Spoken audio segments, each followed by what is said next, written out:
رب العالمین والعاقبۃ للمتقین والصلاة والسلام علی سید الانبیاء والمرسلین وعلی آلہ واصحابہ الطاہرین اما بعد اعوذ باللہ من الشیطان الرجیم بسم اللہ الرحمن الرحیم وَلَا تَحْسَبَنَّ الَّذِينَ قُتِلُوا فِي سَبِيلِ اللَّهِ أَمْوَاتًا بَلْ أَحْيَاءٌ عِنْدَ رَبِّهِمْ يُرْزَقُونَ وقال النبي صلى الله عليه وسلم الشهيد لم يجد ألم القتل إلا كما يجد أحدكم ألم القرص صدق اللہ العظیم وصدق رسولہ النبی الکریم ونحن علی ذالک لمن الشاہدین والشاکرین والحمدللہ رب العالمین۔ آئیے اس سے قبل کہ ہماری گفتگو کچھ آگے بڑھے ہم اور آپ مل کر نہایت ادب و احترام کے ساتھ رب کے محبوب ہم سب کے مطلوب ہادی سبل ختم الرسل مولا کل مکی سردار مدنی تاجدار جناب احمد مختار محمد رسول اللہ صلی اللہ علیہ وسلم کی بارگاہ عالی وقار میں درود پاک کا تحفہ پیش کر لے۔ پڑھیے اللہم صلی علی سیدنا مولانا محمد معدن الجود والکرم منبع العلم والحلم والحکم وعلی آلہ وصحبہ وبارک وسلم صلاة و سلاما علیک یا رسول اللہ صلاة و سلاما علیک یا حبیب اللہ صلی اللہ علیہ وسلم۔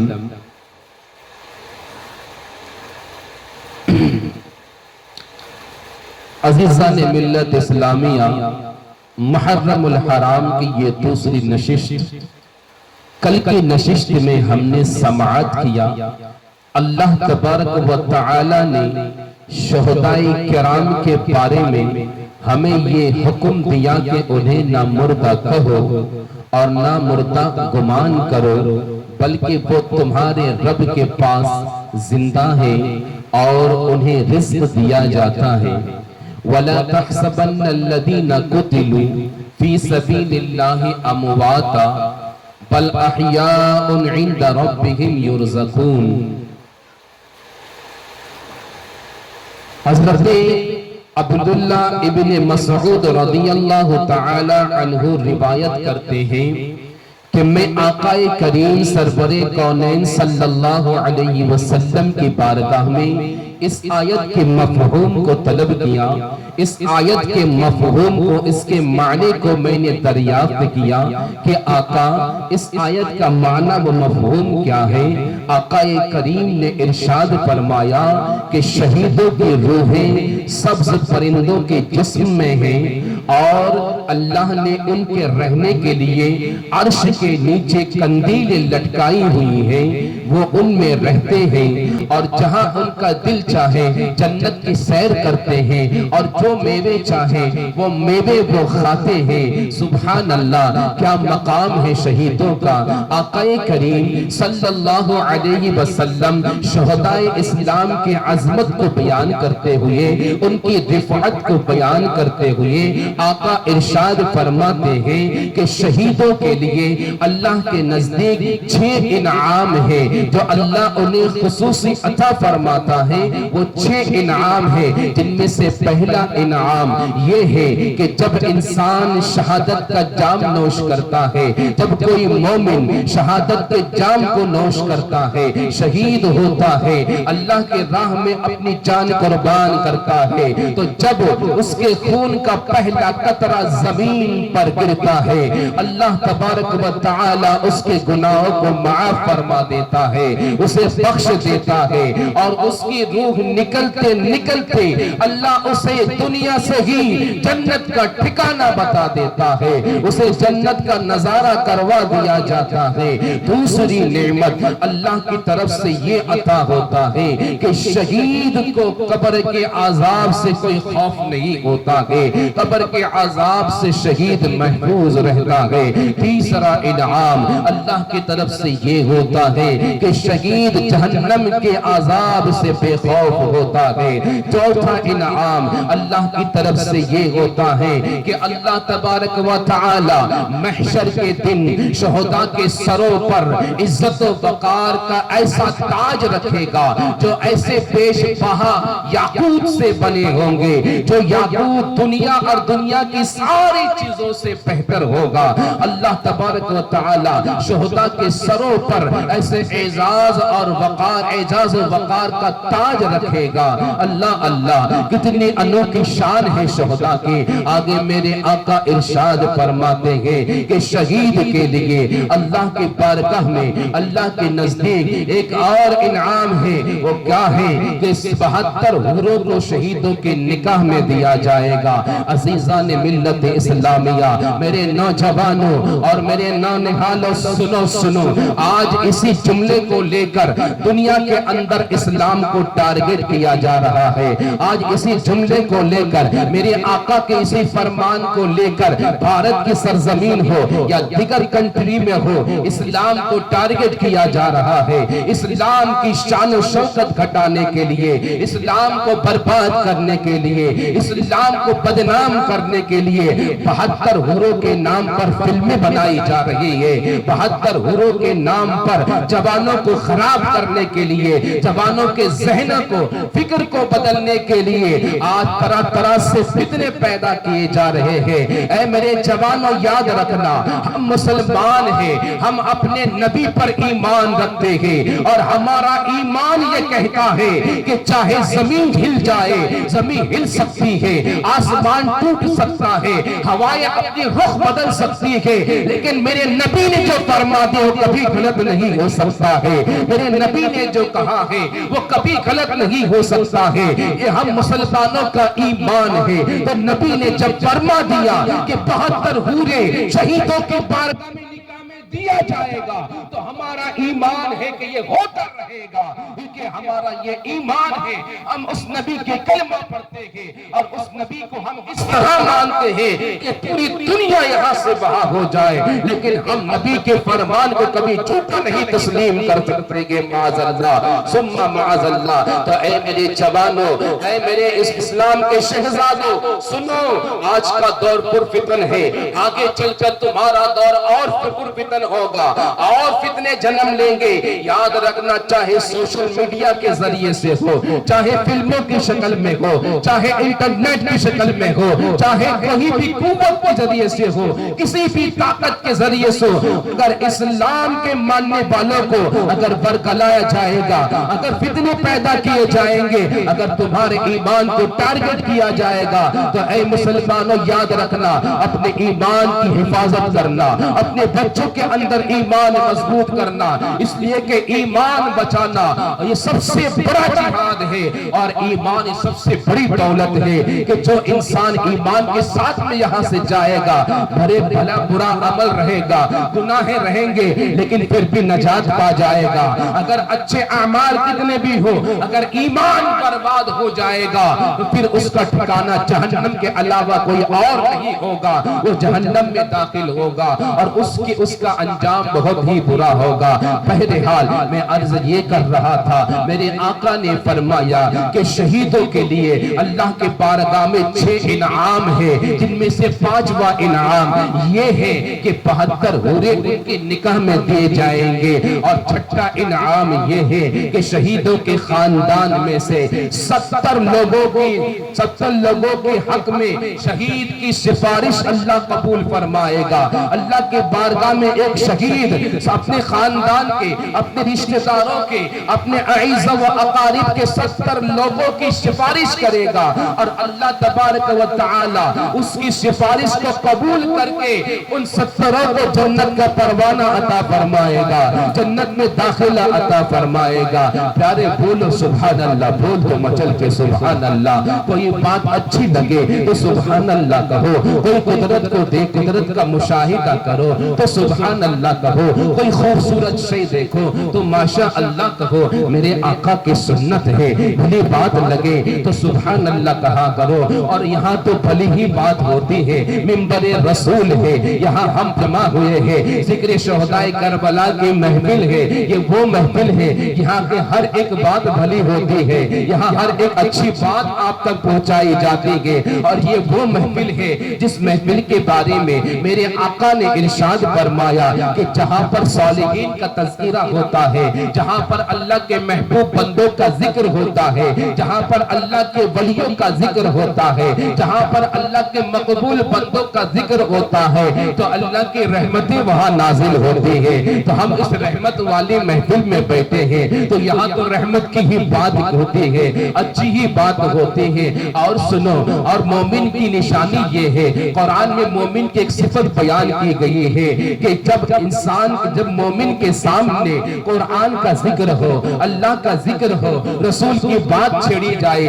اللہ کا تذکرہ ہو، اللہ کی بات کہی جائے، رسول اللہ کی بات کہی جائے، تو ایمان والے کی یہ صفت ہے کہ جب اللہ اس کے رسول کی بات کو سنتے ہیں تو ان کا ایمان اور مضبوط ہوتا ہے، ان کے چہرے پہ چمک دمک اٹھتی ہے، ان کے چہرے کھل اٹھتے ہیں، دل میں ایک طوفان برپا ہوتا ہے، عشق کی لہر دوڑ اٹھتی ہے۔ اور اگر کسی انسان کی روح ایسی مردہ ہو چکی ہے کہ جب اس کے سامنے اللہ اس کے رسول کی بات کی جائے، اللہ اس کے رسول کا ذکر کیا جائے، قرآن و حدیث کی بات کی جائے، اس کے دل میں اگر کڑن ہوتی ہو، اس کے چہرے کا رنگ اگر بدل جاتا ہو،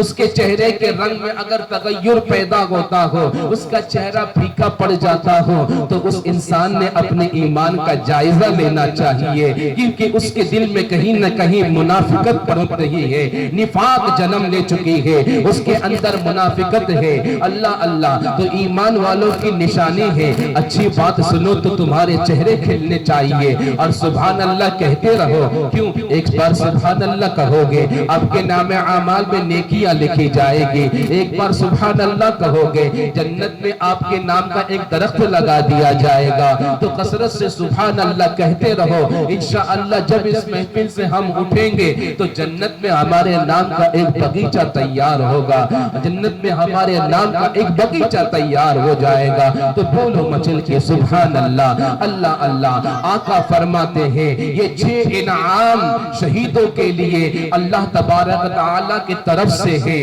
اللہ اللہ، یوں تو میرے آقا نے بہت سارے اور بھی شہیدوں کے اقسام گنائے ہیں، لیکن وہ شہید جو کہ اللہ کے راہ میں لڑتے ہیں، لڑتے لڑتے جن کی جان چلی جاتی ہے، آقا فرماتے ہیں اللہ کے راہ میں لڑنے والے شہیدوں کی 3 قسمیں ہوتی ہیں۔ پہلی قسم وہ مومن انسان جس کے اعمال اچھے ہو، اور وہ اللہ کے راہ میں اپنے مال کے ساتھ میں، اپنی جان کے ساتھ میں جہاد کرے، اور جہاد کرتے کرتے دشمنوں سے مقابلہ کرے، دشمنوں سے مقابلہ کرتے کرتے اپنی جان قربان کر جائے، وہ قتل کر دیا جائے، تو یہ وہ شہید ہے، اور یہ شہادت کا وہ مقام ہے کہ اس نے صبر اور مشقت پر استقامت حاصل کر لی۔ اللہ اس شہید کو انعام اس طرح عطا فرمائے گا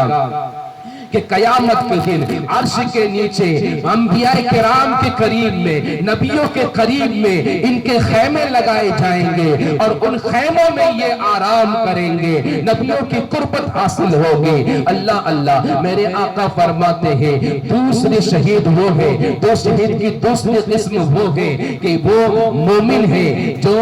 جس کے اعمال دو طرح کے ہیں، اچھے اعمال بھی ہیں، کچھ برے اعمال بھی ہیں، کچھ نیکیاں ہیں، کچھ گناہیں بھی ہیں، اس دو طرح کے اعمال ہیں، اور اپنے مال کے ساتھ، اپنی جان کے ساتھ اللہ کے راہ میں وہ جہاد کرے اور دشمنوں سے مقابلہ کرے، دشمنوں سے مقابلہ کرتے کرتے وہ قتل ہو جائے۔ آقا کریم ارشاد فرماتے ہیں یہ وہ شہادت ہے کہ یہ برائیوں کو مٹانے والی ہے، یہ وہ شہادت ہے کہ اس کے گناہوں کو مٹانے والی ہے۔ ان السیف محاء للخطایا وَأُدْخِلَ مِنْ أَيِّ أَبْوَابِ الْجَنَّةِ شَاءَ۔ آقا فرماتے ہیں بے شک تلوار یہ خطاؤں کو زیادہ مٹانے والی ہے، یہ گناہوں کو زیادہ مٹانے والی ہے، اور یہ شہید وہ شہید ہے کہ جنت کے جس دروازے سے چاہے گا جنت میں داخل ہو جائے گا۔ سبحان اللہ، سبحان اللہ۔ آقا فرماتے ہیں شہید کی تیسری قسم وہ ہے، وہ منافق ہے جو اپنے مال کے ساتھ، جو اپنے جان کے ساتھ اللہ کے راہ میں جہاد کرے، اور جہاد کرتے کرتے دشمنوں سے مقابلہ بھی کرے، مقابلہ کرتے کرتے وہ قتل کر دیا جائے۔ آقا فرماتے ہیں کہ وہ جہنم میں جائے گا، وہ دوزخ میں جائے گا۔ کیوں؟ ان السیف لا یمحو النفاق، بے شک تلوار یہ نفاق کو نہیں مٹاتی ہے۔ پتہ یہ چلا آقا فرما رہے ہیں اگر انسان مومن ہے، اللہ اس کے رسول کی سچی پکی محبت اس کے دل میں ہے، لیکن کچھ اعمال خراب ہے، کچھ اچھے ہیں، اور شہادت کا جام نوش کرتا ہے، تو آقا فرماتے اس کے گناہوں کو معاف کر دیا جائے گا، اسے جنت کا پروانہ عطا کر دیا جائے گا، وہ جنت میں داخل ہو جائے گا۔ لیکن اگر دل میں نفاق ہے، نبی کی بغض و کینہ ہے، دل میں اگر نبی سے عداوت ہے، دل میں اگر نبی کے بارے میں کچھ غلط فہمیاں ہے، دل میں اگر نبی کے عشق میں کچھ کوتاہیاں ہے، سچے دل سے نبی کو نہیں مانتا ہے، صرف دکھاوے کے لیے مان رہا ہے، تو ایسا منافق پوری زندگی اگر جہاد کرتا رہے اور جہاد میں قتل کیا جائے پھر بھی جہنم میں جائے گا۔ کیوں؟ اس لیے کہ اس کے دل نفاق سے پاک نہیں ہے۔ اللہ تبارک و تعالی سے دعا ہے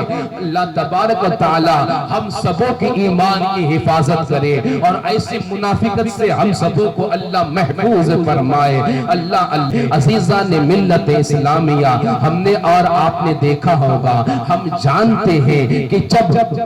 شہید میدان کارزار میں ہوتا ہے، جب میدان میں لڑتا ہے تو کئی طریقے سے اسے زخمی کیا جاتا ہے۔ کبھی شہید کا ہاتھ کٹتا ہے، کبھی بازو سلی ہو رہا ہے، کبھی سینہ چاک ہو رہا ہے، کبھی سینے میں نیزہ داخل کیا جا رہا ہے، کبھی اس کی گردن کٹ کر گر رہی ہے، کبھی پیروں کو زخمی کیا جاتا ہے، الغرض طرح طرح سے زخمی کیا جاتا ہے، اور لہو لہان ہو کر شہید زمین پر گرتے گئے تو ہمیں بظاہر دیکھ کر یہ لگتا ہے کہ کتنی تکلیف برداشت کرتے ہوں گے، کتنی انہیں اذیت ہوتی ہوگی، کتنی تکلیف ہوتی ہوں گے، لیکن حقیقت کچھ اور ہے۔ حقیقت یہ ہے کہ انہیں تھوڑی سی بھی تکلیف نہیں ہوتی ہے، بس ہلکی پھلکی تکلیف ہوتی ہے، جس کے بارے میں میرے آقا ارشاد فرماتے ہیں، سرور کونین فرما رہے ہیں، شفیع المذنبین فرما رہے ہیں کہ الشہید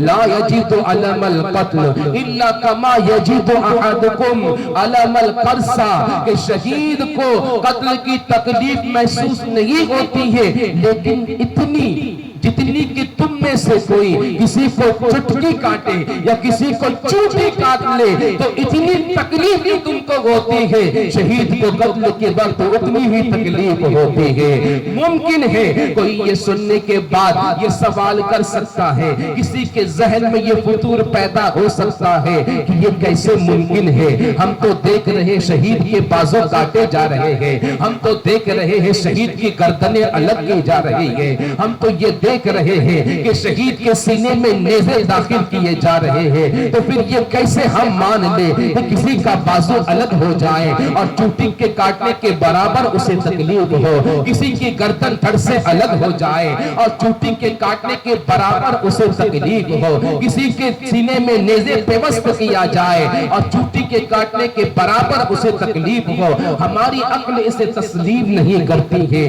اس لیے کہ ہمارا مشاہدہ ہے کہ معمولی چھری کے کے ذریعے سے اگر تھوڑی سی انگلی کٹ جائے، ایک پلیٹ سے اگر انگلی کٹ جائے تو ہمیں اتنی تکلیف ہوتی ہے، تو یہ کیسے ممکن ہے کہ گردن الگ ہو جائے اور تکلیف نہ ہو؟ اللہ اللہ، آؤ میں اس شبہ کا آپ کو جواب دیتے ہوئے چلو، تو اس کا جواب یہ سنیے کہ آقا کریم سے جو سچی محبت کرتے ہیں، آقا کریم سے جو سچی الفت کرتے ہیں، شہید سے مراد وہ شہید برحق ہے جو آقا کریم سے سچی پکی محبت کرتے ہیں، اللہ اس کے رسول سے سچی پکی محبت کرتے ہیں۔ لہذا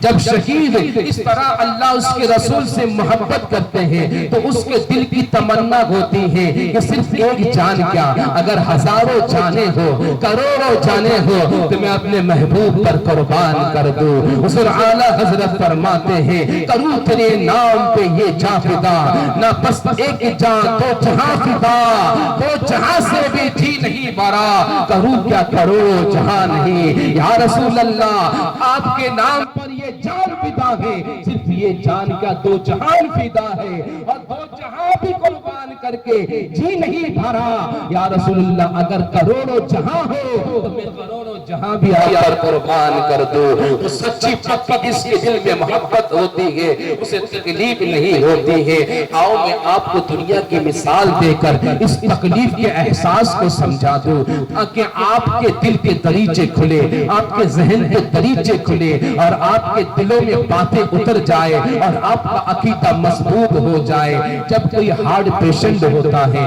جب کسی کی سرجری کی جاتی ہے تو ڈاکٹر پہلے کے جو اطباء تھے وہ کچھ دوا سونگھاتے تھے، سونگھنے کے بعد مریض بے حس ہو جاتا تھا۔ آج کے ڈاکٹر جن کی ٹیکنالوجی عروج پر ہے، سائنس ترقی کر گئی ہے، آج کے ڈاکٹر یا تو انجیکشن لگاتے ہیں یا تو سلائن کے ذریعے سے کچھ دوائیں اس کے نسوں میں ڈال دیتے ہیں۔ اب کیا ہے، سرجری ہال ہے، آپریشن تھیٹر ہے، مریض سویا ہوا ہے، ڈاکٹر اس کا سینہ چیر رہا ہے، ڈاکٹر اس کے گوشت کاٹ رہا ہے، ڈاکٹر اس کے ہڈیوں کو کٹ کر رہا ہے، ہارٹ کو باہر نکال رہا ہے، دل کو باہر نکال رہا ہے، لیکن مریض کو تکلیف نہیں ہو رہی ہے، مریض کو تکلیف کا احساس نہیں ہو رہا ہے، اس کی ہڈیاں کاٹی جا رہی ہے، اس کی ٹانگیں کاٹی جا رہی ہیں، مریض کو تکلیف کا احساس نہیں ہو رہا ہے۔ میں پوچھا کہ جناب یہ کیا بات ہے، تو آپ یہی جواب دو گے کہ مولانا یہ جو دوائیں ڈاکٹر نے اسے دیا ہے اسی کی اثر ہے، اس کا اثر اس پر غالب ہے، اسی وجہ سے مریض کو تکلیف محسوس نہیں ہو رہی ہے۔ بالکل اسی طرح جب کوئی شہید برحق، جب اللہ اس کے رسول سے سچی پکی محبت کرنے والا اللہ کے راہ میں جام شہادت نوش کرتا ہے تو اس وقت اس پر اللہ اس کے رسول کی محبت کا اثر غالب رہتا ہے، یہی وجہ کہ تکلیف محسوس نہیں ہوتی ہے، اور ہنستے ہنستے وہ نبی کے نام پر اپنی جان قربان کر جاتا ہے۔ آؤ میں آپ کو اور سمجھانے کے لیے قرآن کی طرف لے چلوں جس پر ہمارا اور آپ کا ایمان ہے۔ قرآن کہہ رہا ہے وَقَطَّعْنَا أَيْدِيَهُنَّ وَقُلْنَا حَاشَ لِلَّهِ مَا هَٰذَا بَشَرًا إِنْ هَٰذَا إِلَّا مَلَكٌ كَرِيمٌ۔ سورہ مریم ہے، اللہ ملک مصر ہے، مصر کا بادشاہ ہے، اس کی زوجہ حضرت زلیخا ہے۔ حضرت زلیخا جب حضرت یوسف علیہ السلام کے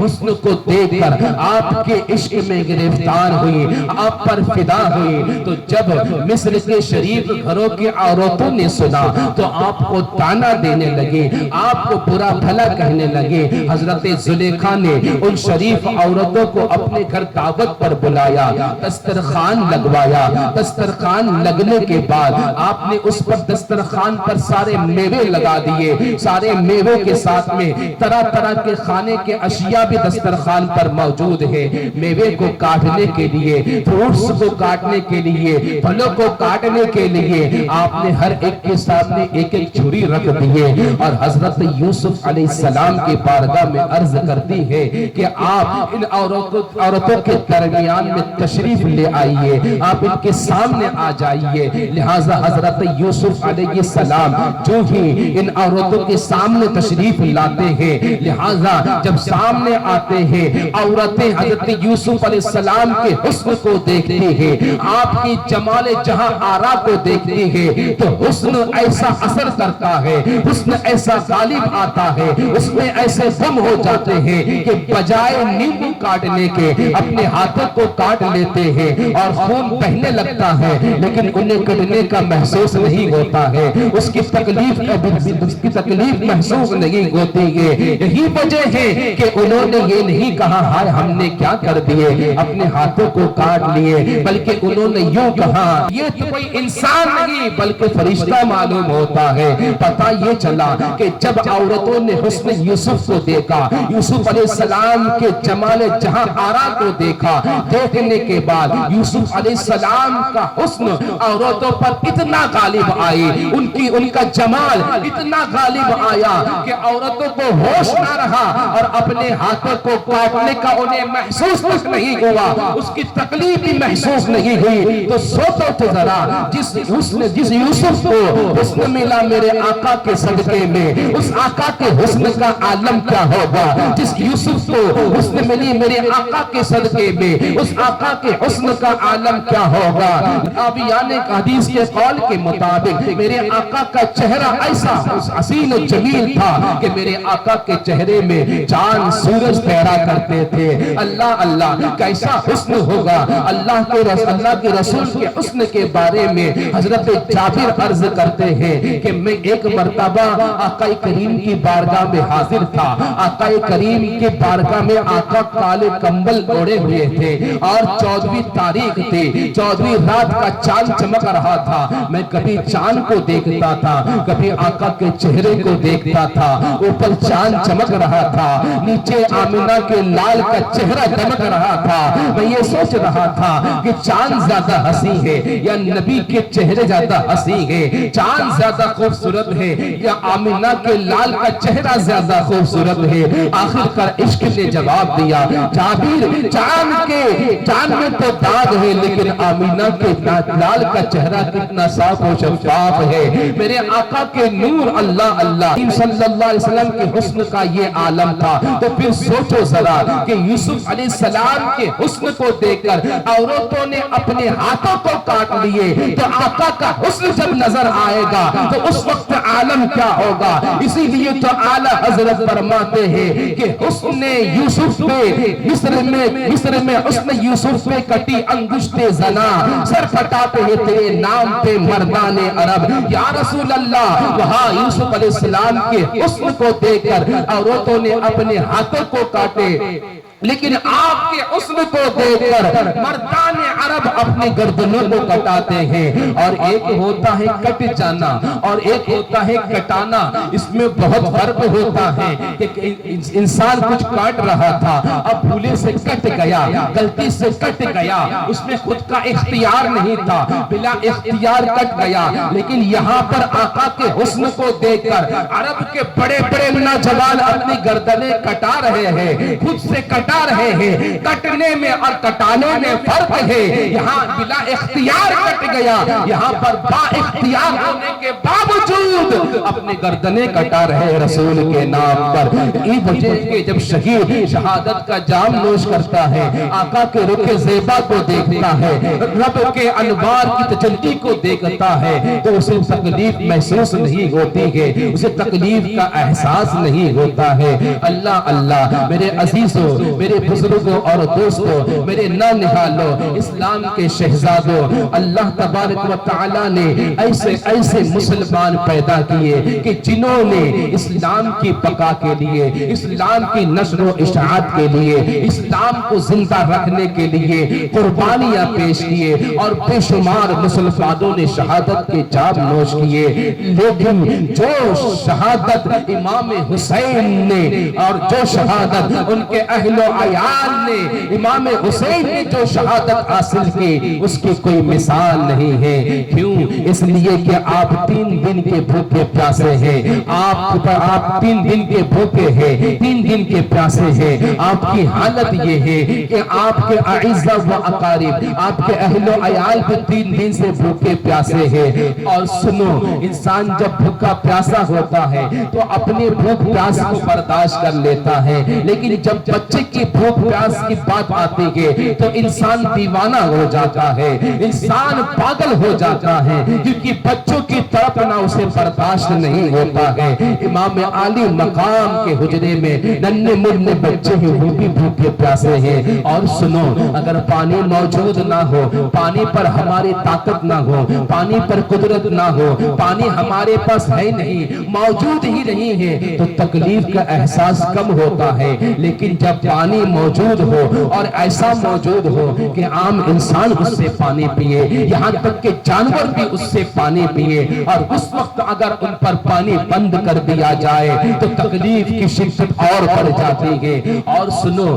اگر کوئی غیر ظلم کرے، اگر کوئی دوسرا پابندی لگائے تو زیادہ تکلیف نہیں ہوتی ہے، لیکن جب اپنے ہی تکلیف دے، اپنے ہی پابندی لگائے۔ پابندی لگانے والے کون تھے؟ نانا کا کلمہ پڑھنے والے تھے۔ پابندی کرنے والے کون تھے؟ وہ بھی نماز پڑھنے والے تھے۔ پابندی کرنے والے کون تھے؟ وہ بھی اذان میں، اپنے اذان میں نبی کریم صلی اللہ علیہ وسلم کے نام لیوا تھے، امام حسین کے نانا کا نام لیتے تھے۔ یہ تو اپنے تھے، لیکن جب اپنے نے پابندی لگائی تو شدت اور بڑھ گئی، تکلیف اور بڑھ گئی۔ اللہ اللہ، لہذا امام عالی مقام نے وہ شہادت حاصل کیے جس کی دنیا میں کوئی مثال نہیں ہے۔ اللہ تبارک و تعالی ہم سبوں کو، ہمارے بچوں کو، ہمارے اہل و عیال کو زندگی بھر اسلام پر قائم رہنے کی توفیق عطا فرمائے۔ ہمارے سینوں میں، ہمارے گھروں میں، ہمارے تمام آنے والی نسل میں